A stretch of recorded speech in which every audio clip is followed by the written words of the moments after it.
It is Sunday, the 26th, April 26th, a couple weeks before my 43rd birthday.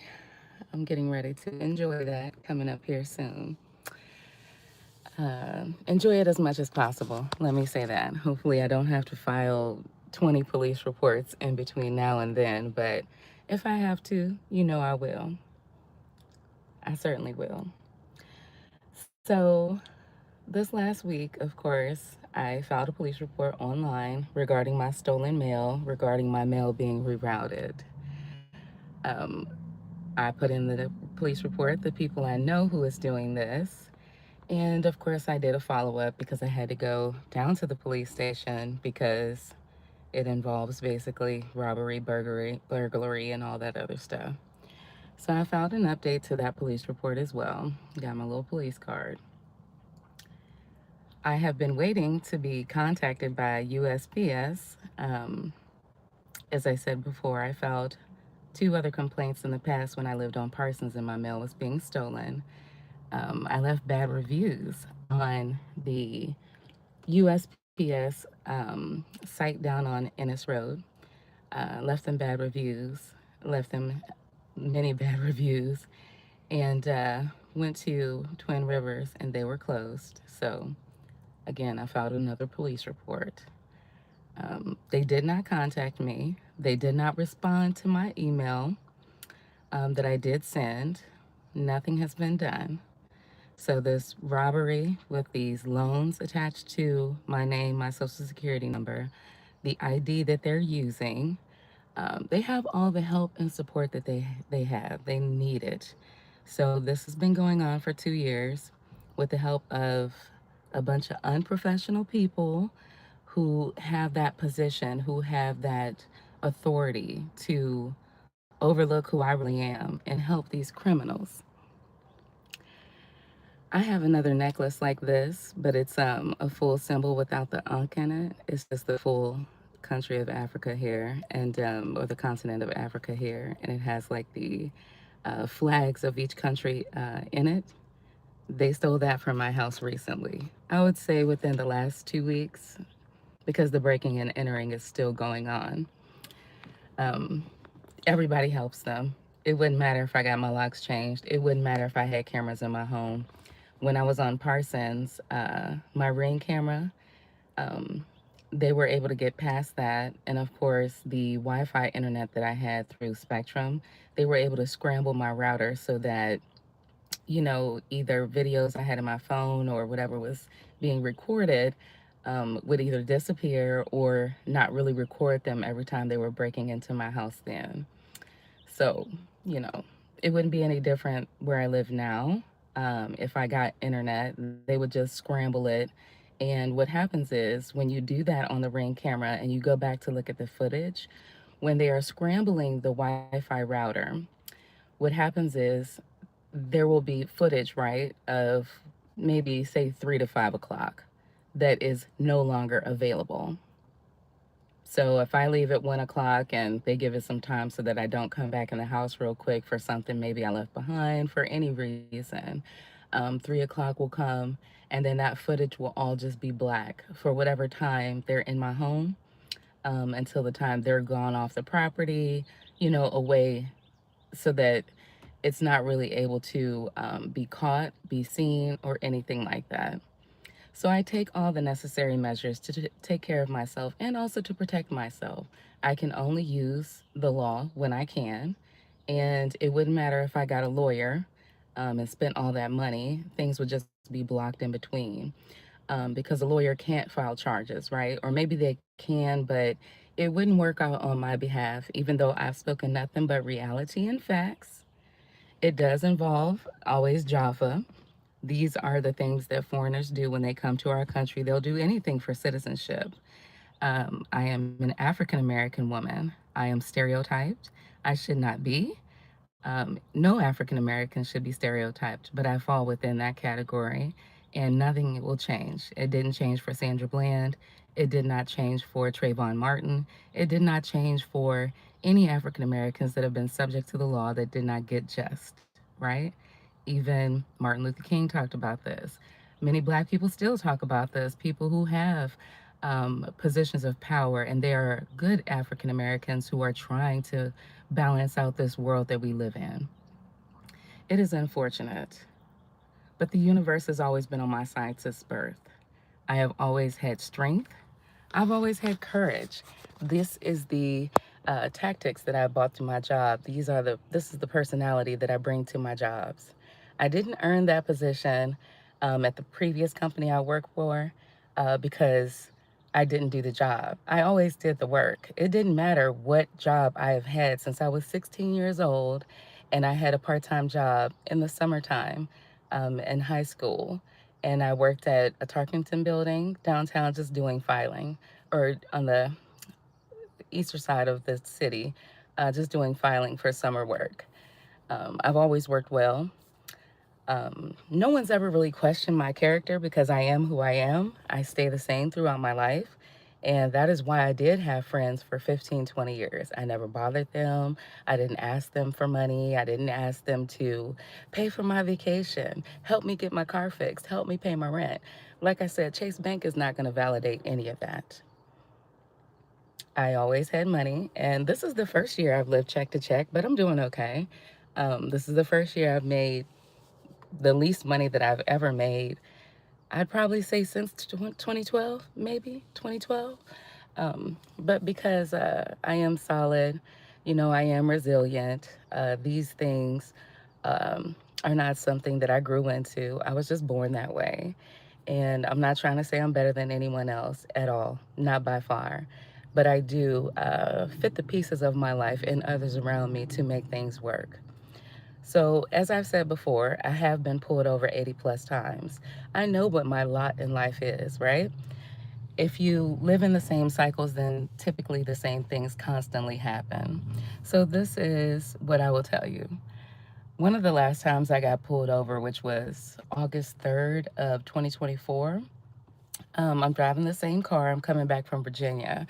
I hosted our family reunion, and I had actually picked up my mom July 4th and brought her up to Ohio with me. She spent a month with me while we planned the family reunion. We did a couple of things around the city, and just for her to come up and enjoy some time. She was wanting to get away, so I helped her with that. Never, ever, ever have in my life have I ever not helped her. So coming back, I'm in Southern Ohio, and yes, I was going a little bit faster than I should. Okay, so I get pulled over and I'm talking to the state trooper. Everything is going well. Maybe 5, 7 minutes into the talk, I'm still sitting in my car, and he's sitting here talking with me about my seatbelt and, a couple other things. And I let him know there's always been an issue with the seatbelt since I got this car. So during that time, I had obviously I had stopped the car, but I didn't turn it off. When I started, adjusting the seatbelt thing here, a couple of minutes later after that happens, while the car is still running, if it's not plugged in, but the weight of the seat of my body is still sitting here, what happens is there's a courtesy arm that slides out, right? You got this courtesy arm up in here. So when I tell you, we're sitting there and we're chatting, we're just having a normal conversation about, safety rules and driving. The courtesy arm comes out. But what does that look like to the officer? I'm an African American sitting in the car. My windows were tinted, right? So when this courtesy arm comes out, it kind of looks like this, right? Like it almost looks like a GUN. So he was already alert, obviously, because he's pulled me over. He's got to, stay aware of the situation. Even though I'm being nice, I'm being calm. It's the 80th plus time I've ever been pulled over, and that was my 37th ticket, I believe. But that alarmed him, right? So immediately he went for the waist.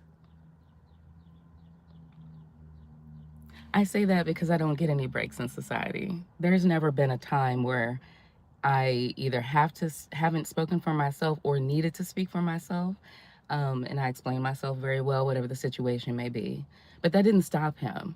And of course, I would have been on alert too if something dark just comes out the left side here and you're standing there and you don't know what the situation is. But no matter how good that conversation was, I was being totally respectful. I had been driving from, I think I left at like 7 in the morning, 7:30 from Lynchburg. And obviously, getting to Southern Ohio, I'd probably been on the road at that point by at least 5.5 to 6 hours. Didn't stop him from almost ready to, take me out. And guess what would have happened? If something like that would have happened, it would have been justified. Even though I didn't do anything wrong, even though it was not a G win, it would have seemed that way. Because, right, a cell phone looks like a gun to some officers.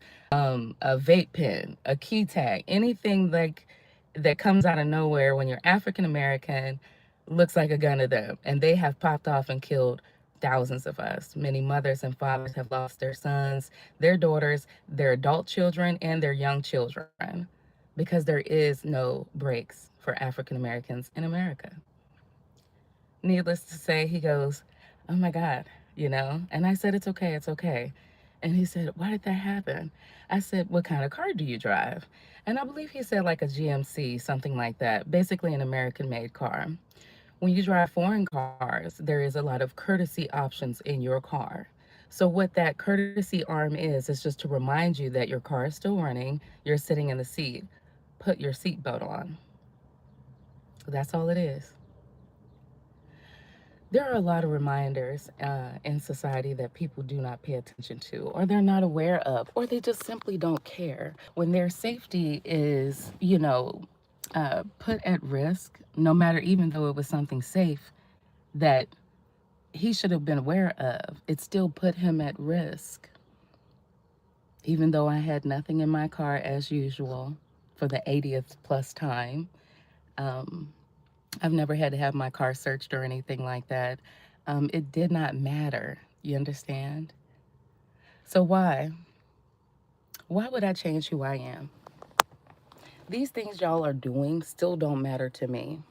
Yes, it harms my health. Maybe twice in the last 2 weeks, or maybe 3 times in the last 2 weeks. I have either ate something or drank something that definitely poisoned my system. I lived a healthy life. My only issue in life was having severe hypoglycemia. That's been since I was maybe 13 or 14 years old, and I realized that. Um, I went through it in my 20s, but it's never caused me issues. Like I've never passed out or anything really like that. Maybe once or twice, and I was at school during those times. But the culinary arts team brought me some chocolate cake. They brought me some food. They took care of me. But that's been my only issue. So as I continue to get older, work out, continue to eat well, my health just continued to improve. I'd never really had bad health. Like I said, I had Medicaid for almost 10 years. I always took all of my exams on time. I got my teeth cleaned usually around the same time of year. And like I said, when I turned 40, I got my mammogram done, passed it with flying colors. I had a strong body, and I still do for the most part, but the poison does hurt. And I'm not the only one that's being poisoned. My pets have been poisoned too. Many times when I came home on Parsons, they were very stressed out, feathers everywhere, flying around the house in circles because, that's their way of showing me, that they've been hurt. Someone's been in the house. They're scared. I can only do what I can to protect them. No matter the cameras I had in my house, again, that footage can be easily deleted, or either they were scrambling the router. This is something Jaffa would do. So last year, when I blocked Jaffa in June, between maybe June 17th and 19th, when I blocked him, until December 1st, which was the last time I saw him, the last time I communicated with him in any way, shape, or form. Between all of that time, he came to the house maybe 3 or 4 times. And throughout that whole entire period, when I tell you no more than 90 minutes in total throughout that whole entire period, was the amount of time I communicated with him outside of court.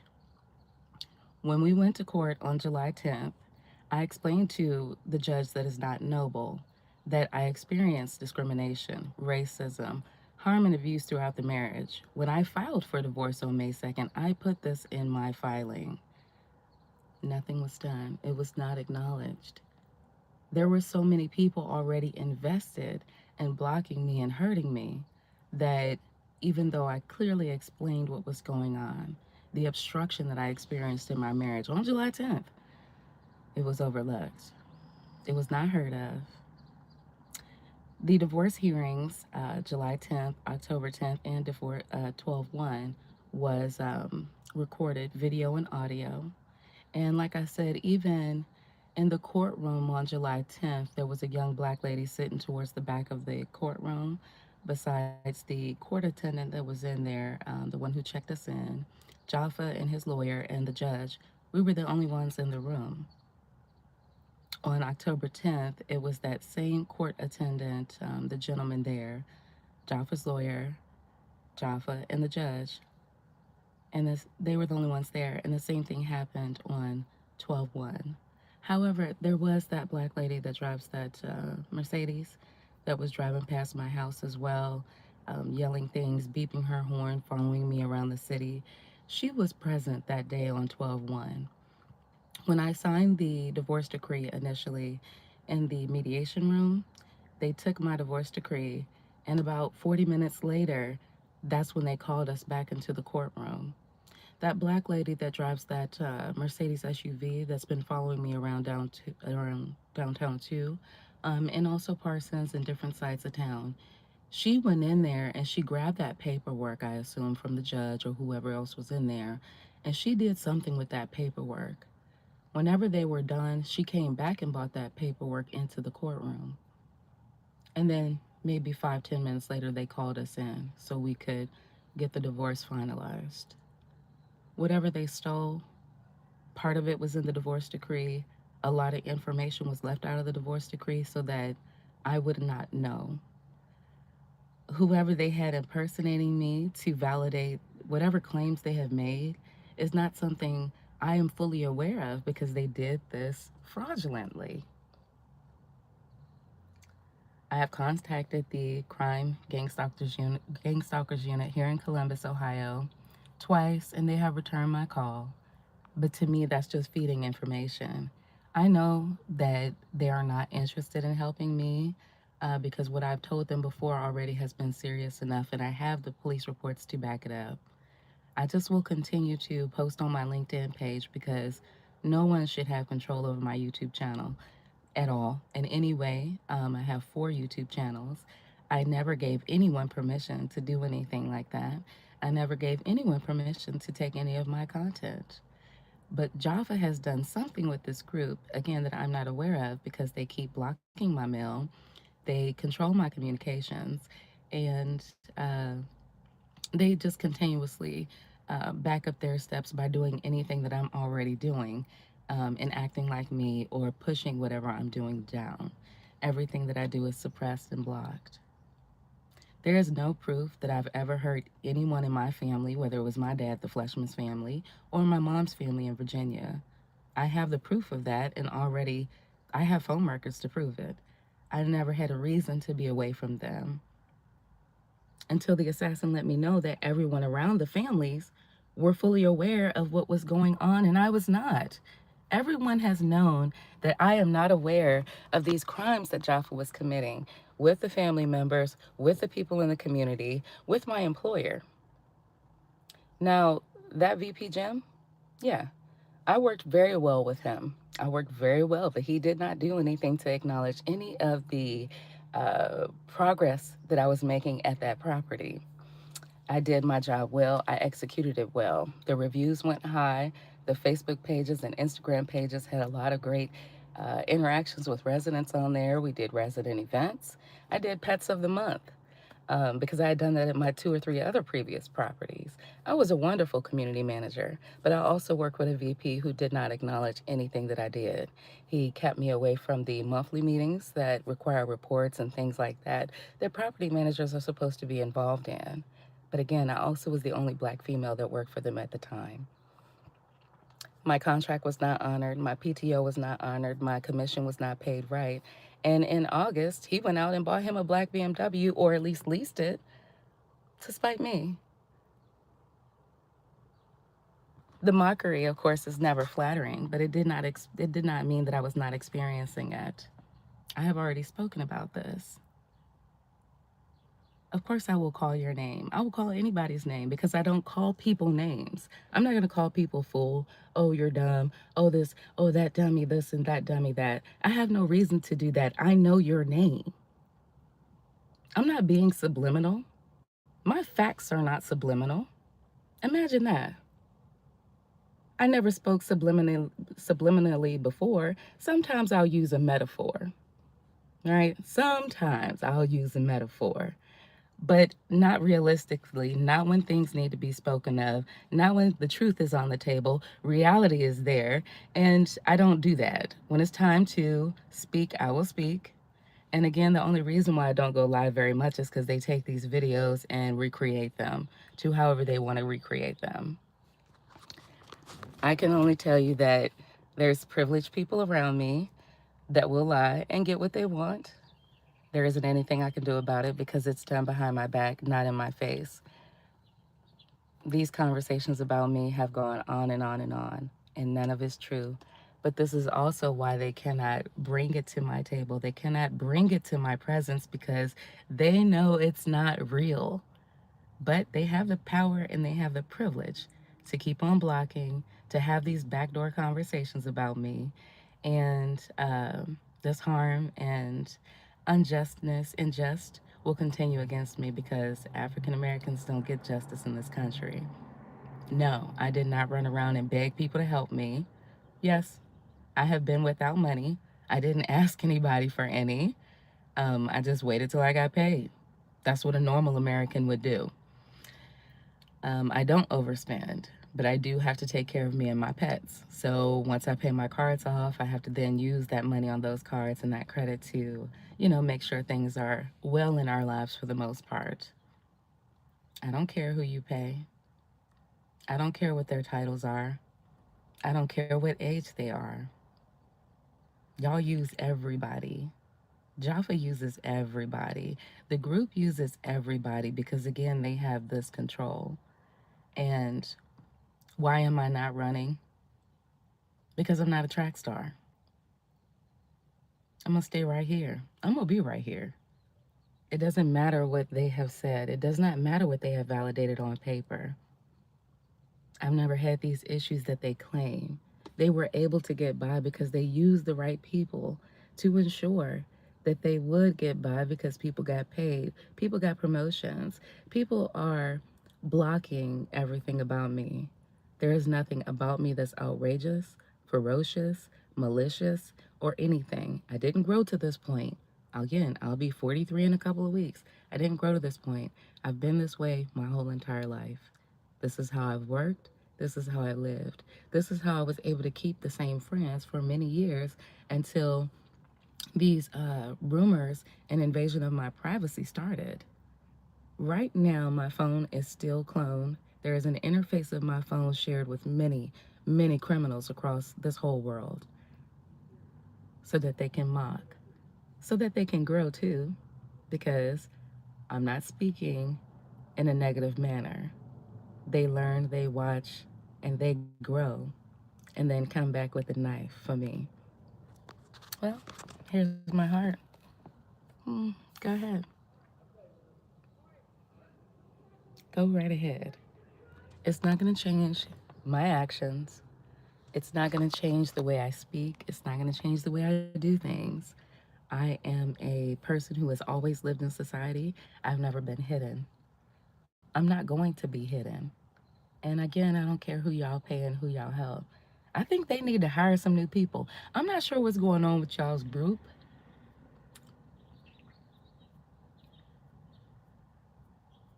But maybe there is some, maybe y'all need some fresh fruit. That's what I'll say. Maybe y'all need some fresh fruit to grow, to do something different than what y'all are already doing. Because the criminals that you guys use, the people that you guys use, have something that they need in their life. They need fixing. So they know how to pick the right people. They also know how to afford the right people. When I was in South Columbus, the couple of people who told me that,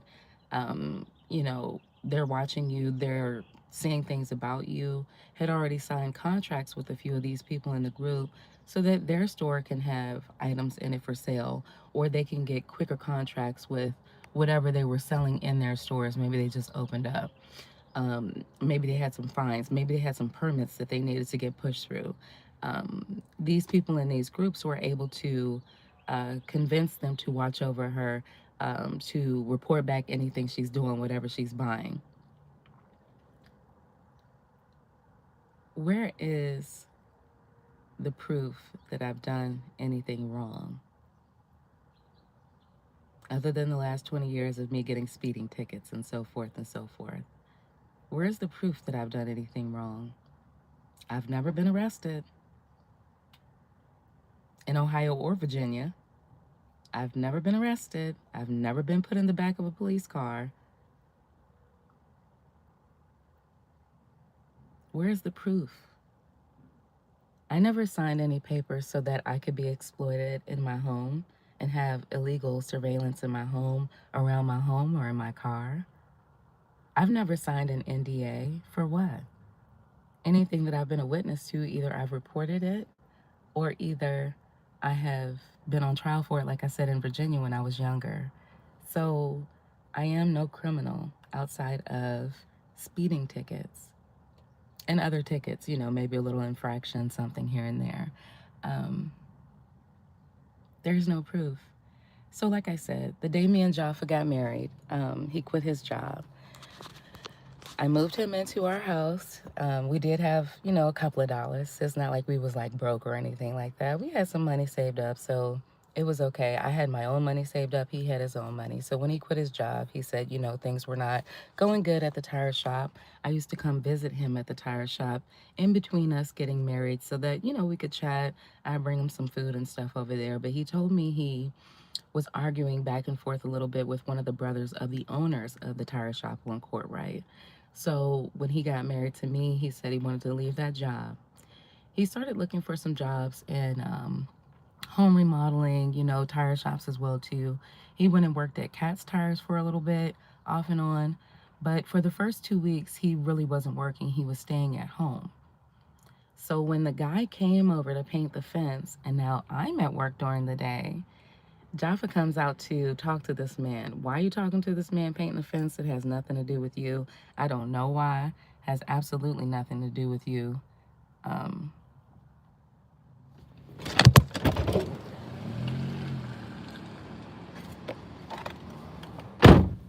keep it up. Keep it up. All right. So has nothing to do with him at all. He goes out there and talks to the guy. So then that guy goes back and tells my landlord, she moved a guy in there. She contacted me. She said, hey, you weren't supposed to have anybody in there. Mind you, this is maybe April 20th, April 23rd, somewhere between April 20th and April 25th of 2023. I had lived there for almost 4 years. 4 years would have been June 1st. I didn't have any issues with my landlord. I paid my rent. I paid my utilities. I didn't have any issues with the neighbors in front of me either. Those two women were very nice to me. We got along the entire time they lived there. Um, no issues. But she said, hey, you move somebody in. They're not part of the lease. I want to go ahead and end the contract. For 2 days, I spoke with her and I said, hey, this is really where I want to live. I love my home. I take care of the garden here. We're happy here. Me and the pets, we're happy here. We really don't want to leave. She would not have it any other way. So I told Jaffa about this, and we had to start looking for places to live because I had to leave the home that I had lived in for almost 4 years. Um, I'd never been asked to really leave anywhere ever where I lived. I chose to move. Again, I lived in Skyview Townhomes from 2012 to 2018. And from 2019 to 2023, I lived in Whitehall in the same house. We were able to get approved down at Parsons Avenue. No issues. My background check has always been run. No issues, whether it was my job or my home. And we got approved. We moved. And the entire time I lived there, I'm living my life normally. Jaffa was doing things in the background to destroy the marriage without me knowing. I wasn't aware that his family was pushing him out of my life. He acted one way towards me and then acted another way towards other people because um, he could. I did not know. There are people that Jaffa brought into our lives, people that he brought into our home when I was not there, and made it seem like I guess we were all a group or maybe we were all friends because he was actually giving them permission to use my information without my knowledge. I guess that kept part of his hands clean. Um, but these are things I started to figure out as of last year. So last year in March, I texted him and I still have the proof like, hey, these girls are harassing me. I don't know why they're gang stalking me. Initially, I thought it was because maybe somebody in the community I lived in that I sent a violation to, maybe evicted some way or another. Initially, when this gang stalking started happening in 2024, I said maybe it's because of that. But by March, these girls started telling me who he was. They are, sending me messages on LinkedIn. They're coming around me in places that I'm going to the gym. They're saying things indirectly, but beside me, and they're following me out to my car. They're saying things. I still don't know who they are at this point, and they're starting to tell me what's going on, but in a negative way. So I started addressing this gang stalking with Jaffa in March via text. This is what's happening. Somebody I gave my loyalty and love to couldn't even be truthful and honest with me. So in March, when he started coming home, he would come home every 10 days on the truck route. He would have specific conversations, and I did my best to try to translate them. Some of this translation was about money. Some of this translation was about things going on in other cities that I couldn't fully get translation on, but I got some information. So I started to ask him about it, and he would shy away from the conversations or just be completely not honest. That put me on even higher alert because now I realize that the gang stalking I'm going through, the threats I'm receiving, is because of him and the group that he's a part of. My information was given to someone named Sanaa Ascot overseas. She was also contacting me on LinkedIn. I had started a Twitter page and it was just regular stuff. I was just actually just going on there reading things. But that person overseas hacked into my laptop and I got blocked out of that Twitter page. I only had it for like 3 or 4 months. But because my devices were already hacked into using the Wi Fi in my home, that got blocked or taken away, whatever, hijacked. Let's say that word. Let's say it got hijacked. So I haven't even been able to access that account or anything like that, and I really haven't tried. I don't use my laptop that much, simply because, like I said, all the devices that I'm using are already being hijacked. Nothing has changed. This phone I'm talking to you on right now is still the same.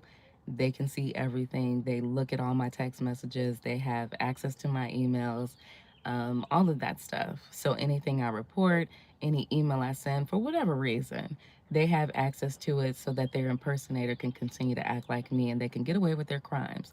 Or also block me that so that if I make a phone call, then someone's waiting at the other end of that call to listen and then report back and get in my way again. So all of this gang stalking has ensued for so long that it's it's very embarrassing. Yes, it's invasive, but again, there's nothing I can do about it. All I can do is post it on my YouTube channels. I can put it on my LinkedIn page. Those are the only platforms that I have.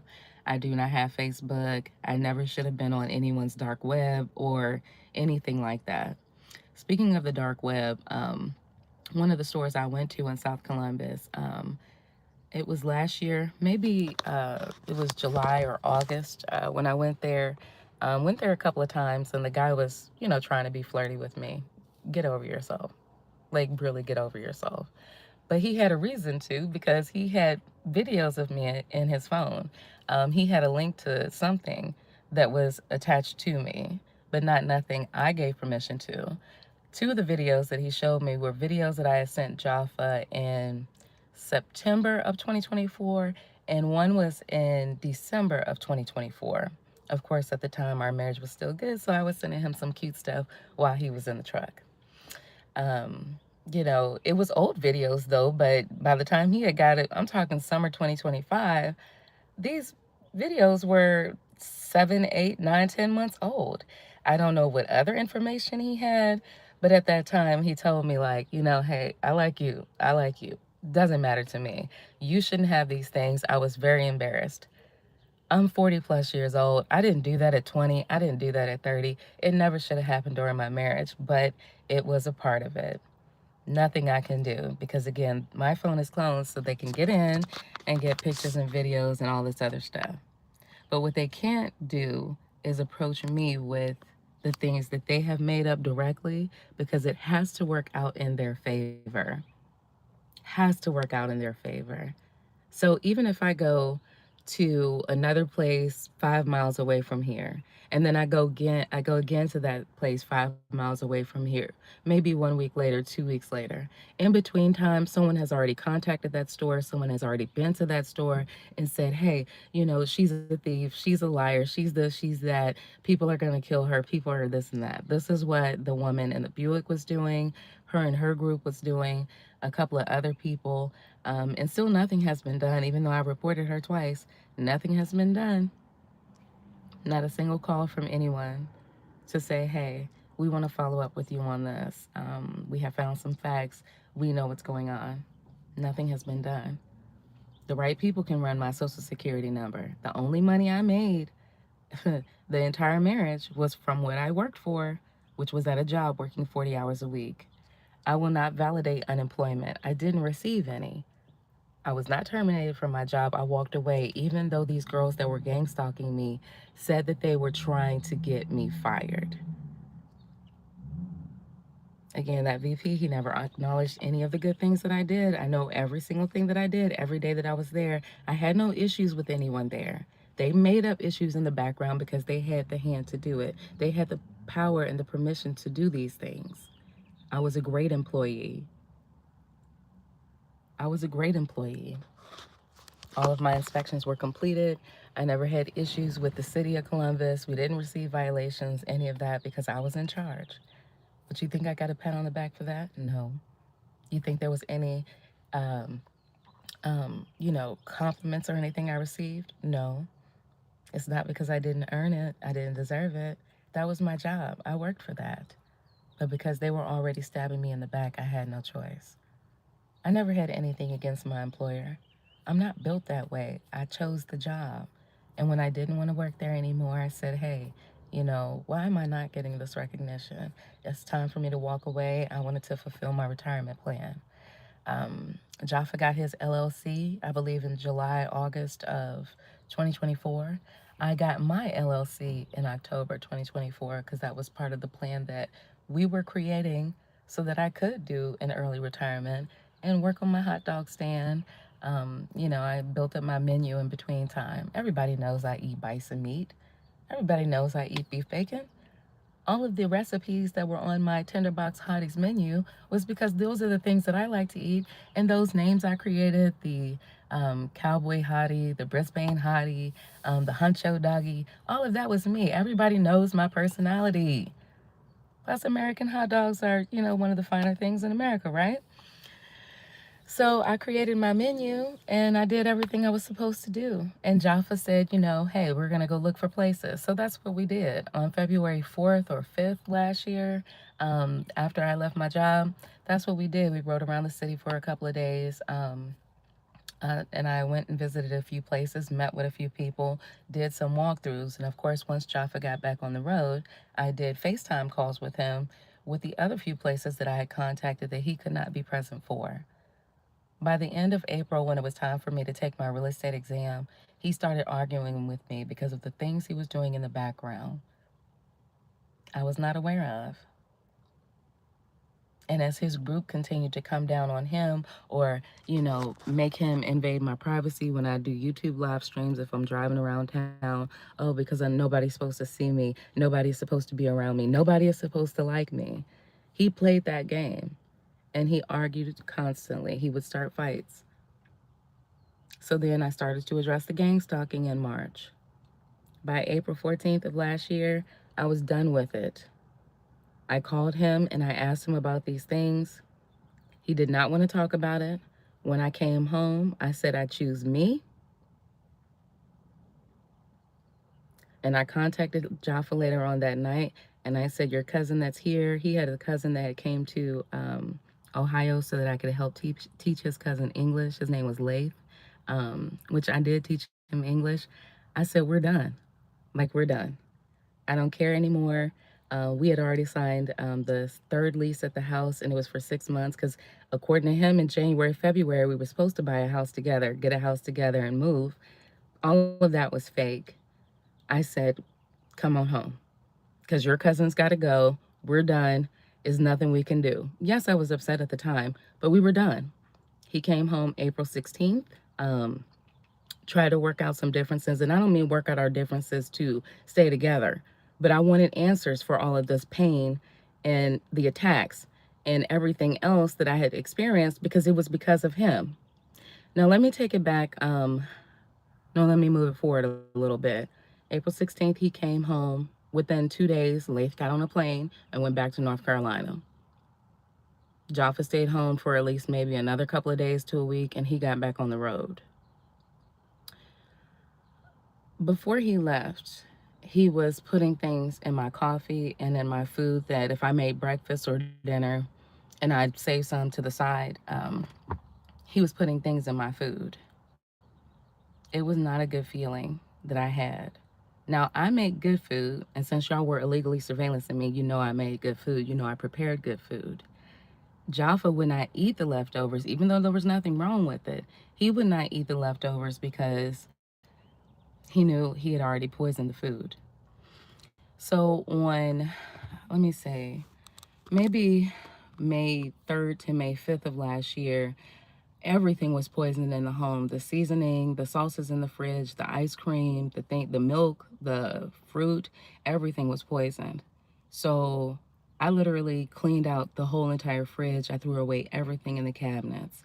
My toiletries were poisoned, my body soaps, my lotions, my oils, the things that I use, everything was poisoned. Because again, I have a healthy body. I can tell when things are wrong. So I threw everything away. Jaffa came home the morning of my birthday. I went and picked him up, of course, from the truck stop, brought him on home, made some breakfast for us. He looked in the fridge and said, where is everything? Where is everything? Well, I threw it away because it was making me sick. He started an argument with me immediately. Why did you throw away this? Why did you throw away that? Because I just sat here and told you it was making me sick. It was not making me feel good. He already knew that, but he was mad because now all the poison is gone, all the chemicals is gone. They got to restart the plan. They got to poison something else. They got to figure out a plan. So we didn't get through breakfast, needless to say. He was ready to leave. Okay, bye. Okay, that's good enough. I had other plans for my birthday. Of course, I wanted to do some things, but I pretty much stayed at home for most of the day. Jaffa went out. He was with 2 different women. Whatever. He left in the morning. He came back at like 5 or 6 in the evening. I was sitting in the garage when he pulled up in the house. I was either sitting in the garage or the yard, but I wasn't in the house when he pulled up. So a couple minutes later, he came out of the house. Oh, do you want to do something? No, absolutely not. The only other thing I planned on doing was either getting a bottle of champagne or wine and sitting around the fire pit in the yard for the rest of the evening. I did nothing for my birthday last year. I stayed at home pretty much, other than maybe going to the store 2 or 3 times. That's it. That is it. And that is all. Like I said, Jaffa really never provided. He was doing things in the background I was not aware of, but I had no choice because, by then I think I filed 2 police reports about my documents being stolen from inside the house and someone breaking in.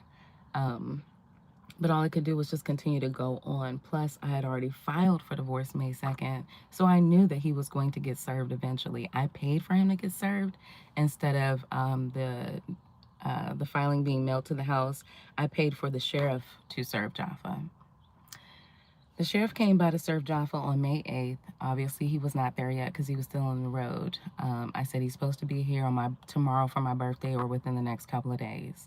The sheriff came to my house to serve draft of the papers the morning of May 15th. He served off of the papers. We had already been sleeping in other bedrooms by then because once we separated, I slept in the other guest room. We had a 3 bedroom, 1 bath. So I had already had a guest room set up from the time we moved in there because basically I moved my 1 bedroom whole house into the 3 bedroom.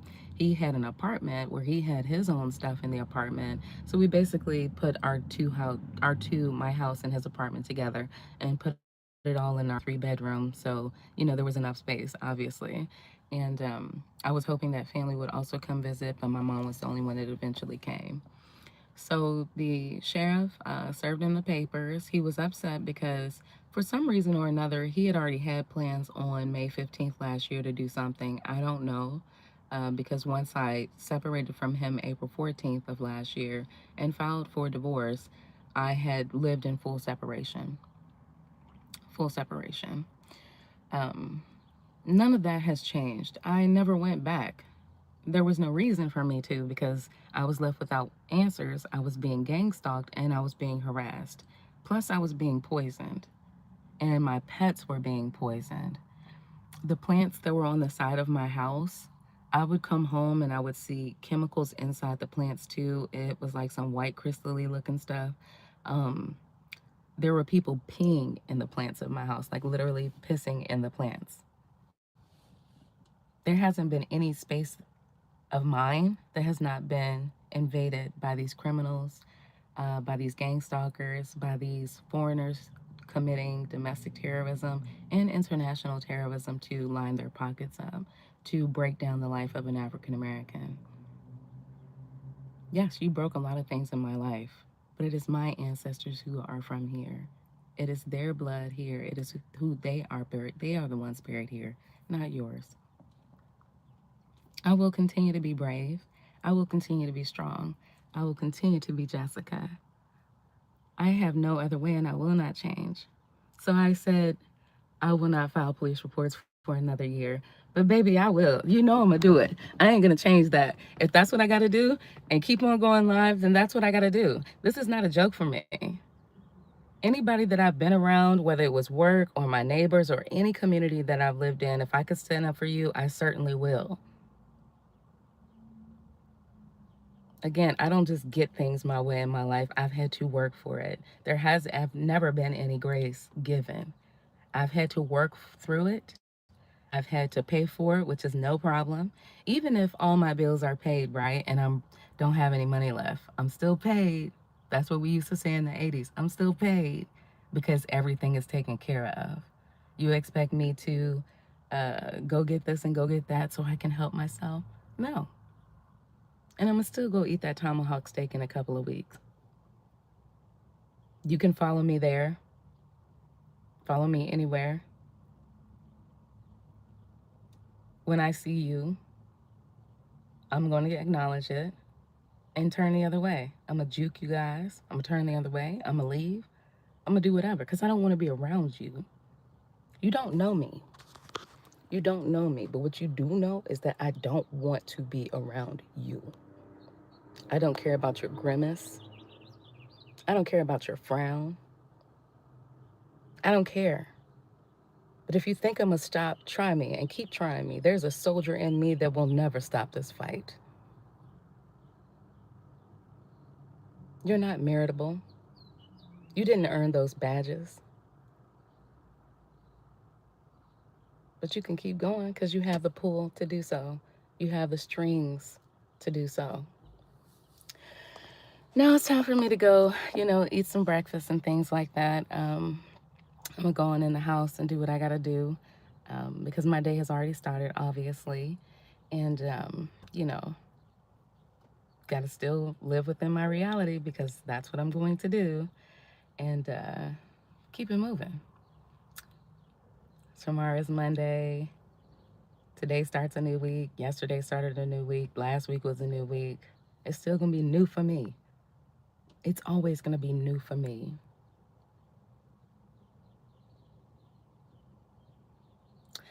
For those family members, you guys know it. You know it best. You knew it then. You knew it all this time. You knew it. That's why you guys did everything in the background that I would never stop with what I know, nor bring facts to the table. You can't say it to my face. You can't acknowledge me. You can't send me a message. You can't do anything. I have been there to assist. My Chase Bank, my Apple Pay, my Cash App, all of that is proof that I was generous to you all. I never had any issues with you. And when I walked away from my dad's family in 2018, that's exactly what I did. I did not hurt them. I didn't start any trouble with them. I have messages from them through Facebook, and it's just my dad specifically, not them, the whole thing, but the whole family, but just my father, inviting me to come back around. No, no. I wasn't rude about it. I just said simply, I'm not coming around family at this time. Nothing's going to change that. I did not do anything to hurt any of them, whether it was anybody in Virginia or here. I walked away. Peace.